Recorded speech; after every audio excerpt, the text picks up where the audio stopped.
Well, good afternoon and welcome to the Idahoan Show. Today I want to talk about how to shoot a large format pistol.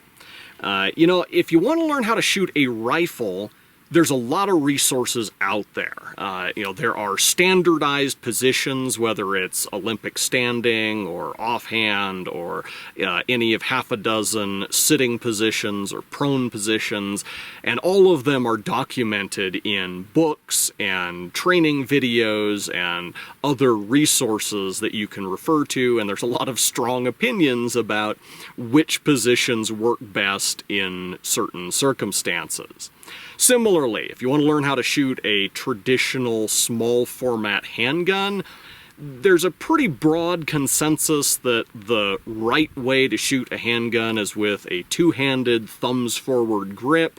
But again, there are a lot of different subtle variations on technique, and there are strong opinions about which of those subtle variations works the best in what circumstances, and there's a plethora of training materials out there codifying those different perspectives.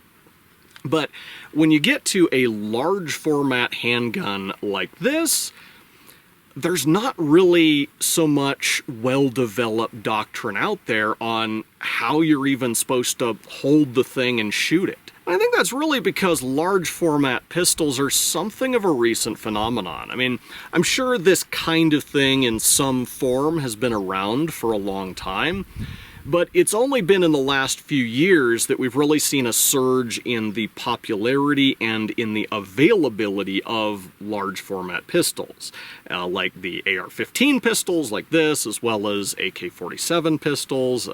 There seems to be an ever-growing number of companies offering submachine gun replicas, from which they've had to remove any kind of a shoulder stock, as well as make them semi-automatic only in order to keep them civilian legal. And then you've got new designs like the Kel-Tec P50 that are just a really big pistol and would fall into this category. And so this is kind of an exciting time in the shooting community to witness the rise of really a whole new class of firearms that promises to sort of bridge the gap in performance between rifles and traditional small format handguns. Something like this obviously is a lot more compact than a rifle, and yet should provide much greater precision than what I'd be able to get with a traditional small format handgun. But then that begs the question of, well, how do I actually shoot a large format pistol in order to realize its theoretical performance advantages? And there's really two ways that I would recommend, which we'll get to in a minute. But first, I want to talk about a few different ways that you might think of shooting a large format pistol that I would not recommend. Well, for starters, you could take an old-fashioned one-handed dueling stance.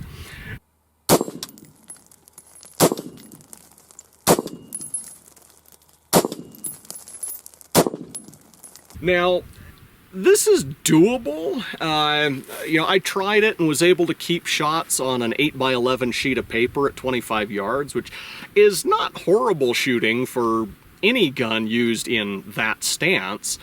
And that may have some important legal implications for establishing that this meets the legal definition of a handgun, but is probably not the way you want to actually shoot it if you're trying to maximize precision and speed.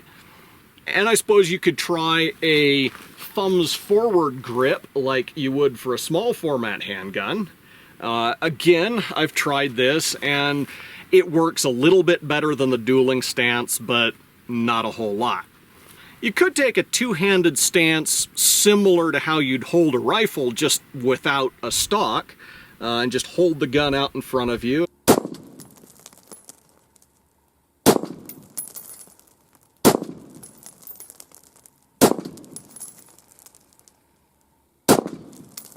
This doesn't work bad, but I think we can do better.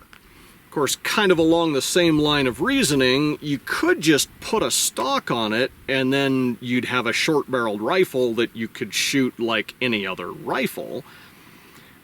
But there's two reasons that I'd recommend against that. First, from a practical standpoint, adding a stock is going to make it a little bit bigger, and it's going to partially compromise the theoretical advantages of the large format pistol. More significantly, making a short-barreled rifle is a big legal hassle and expense because short-barreled rifles are restricted under the NFA. And that, in turn, brings us to the most controversial way to shoot a large format pistol, which is using a pistol brace. In its original inception, a pistol brace was a device that connected the gun to your forearm in order to stabilize it when you're shooting one-handed in kind of a traditional dueling stance. Now, it also made it virtually impossible to shoot the gun with two hands. So it was really only useful for people who were somehow disabled such that they were compelled to shoot one-handed. Maybe a military serviceman who lost an arm in service of his country. So that's how they were originally marketed, and they became surprisingly popular among people with two hands because people realized that a lot of the pistol braces that, at least for a time, were marketed also made really good shoulder stocks. But because they were classified as something other than a shoulder stock, they did not immediately result in the pistol being classified as a short-barreled rifle and regulated as such. More recently, ATF, the organization that is tasked with enforcing the NFA, realized that, wait a minute, there's all of these quote-unquote pistols that have something that looks like a shoulder stock, works like a shoulder stock, is in fact being used as a shoulder stock, and therefore meets the definition of a short-barreled rifle, and we're not regulating these as short-barreled rifles, so we better get on that.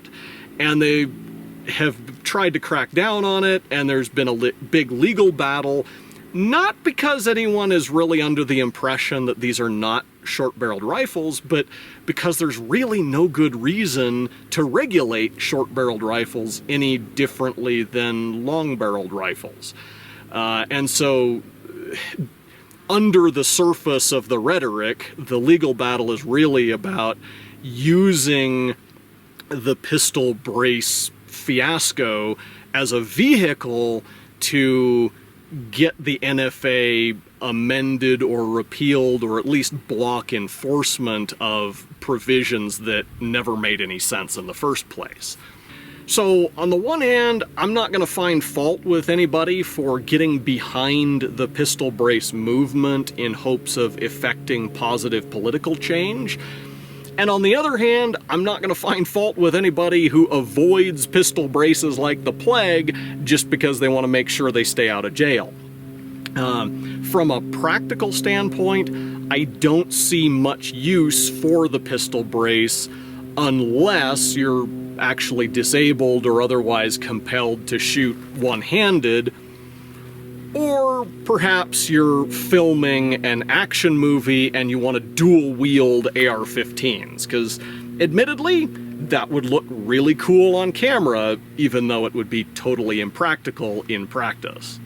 So where does that leave us? Now that we've ruled out all of the less effective methods, what are the really effective methods of shooting a large format pistol?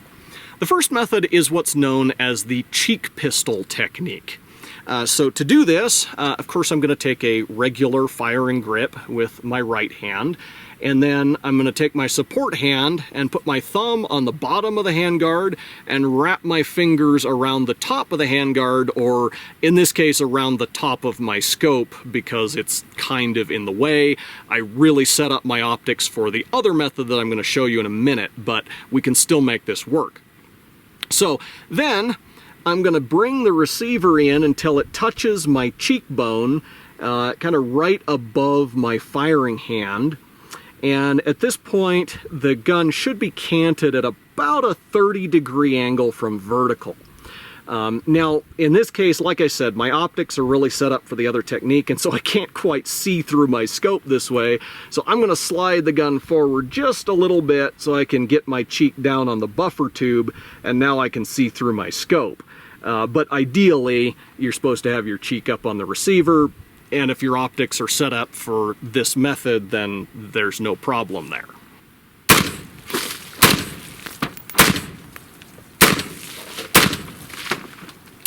Now, the other technique, which as you may have gathered is actually my favorite, requires a little bit of a special setup in the form of this sort of T-shaped sling that attaches to the pistol at the front of the handguard, the bottom of the pistol grip, and the back of the buffer tube.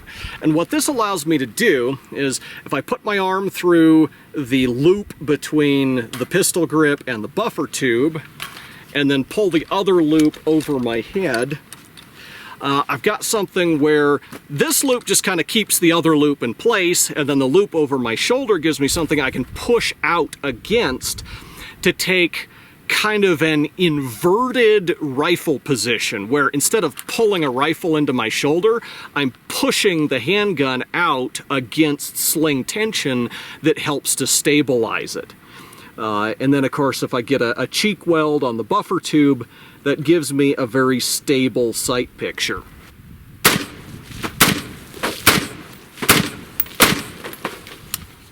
Let me show you that technique again in a little more detail.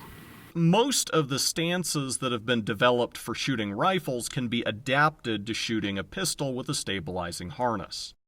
To begin with, I can take an offhand position by pushing the gun forward with my firing hand on the grip while supporting the weight of the barrel with my support hand on the handguard. If I want to make this position more stable, I can bring my support hand around the backside of the magazine well and rest my support elbow on my hip. This stance is roughly analogous to the Olympic standing position used with rifles, and from this position I can shoot a pistol with a harness every bit as accurately, if not more so, than I can shoot a rifle from any standing position. However, if I want to get even more stable, I can sink down into a military squat, also called the rice paddy prone position. Here, my heels are flat on the ground and my elbows are resting inside my knees. I can also assume a cross-legged sitting position, again resting my elbows inside my knees. Now, for a while, I was actually selling these T-shaped slings, but I didn't really have the resources to produce them at scale or market and distribute them effectively. So it didn't prove profitable as a business venture. And so I'm not trying to sell you on my product because I'm not selling the product anymore. But I do think that this is the best way to shoot a large format pistol, with the cheek pistol technique coming in second in the case where maybe you haven't been able to set up a sling yet. That said, even if a commercial version of this isn't available, it's just a T-shaped sling. It's not that hard to set up from a couple of slings that you can buy off the shelf. Anyway, hope somebody out there finds this video useful. You know, I really think that with the right technique, a large format pistol offers a very unique and valuable set of capabilities. And I'm excited to see the ongoing development of large format pistols in the firearms industry. But anyway, that's what I got for you today. So until next time, thank you for watching the Idahoan Show.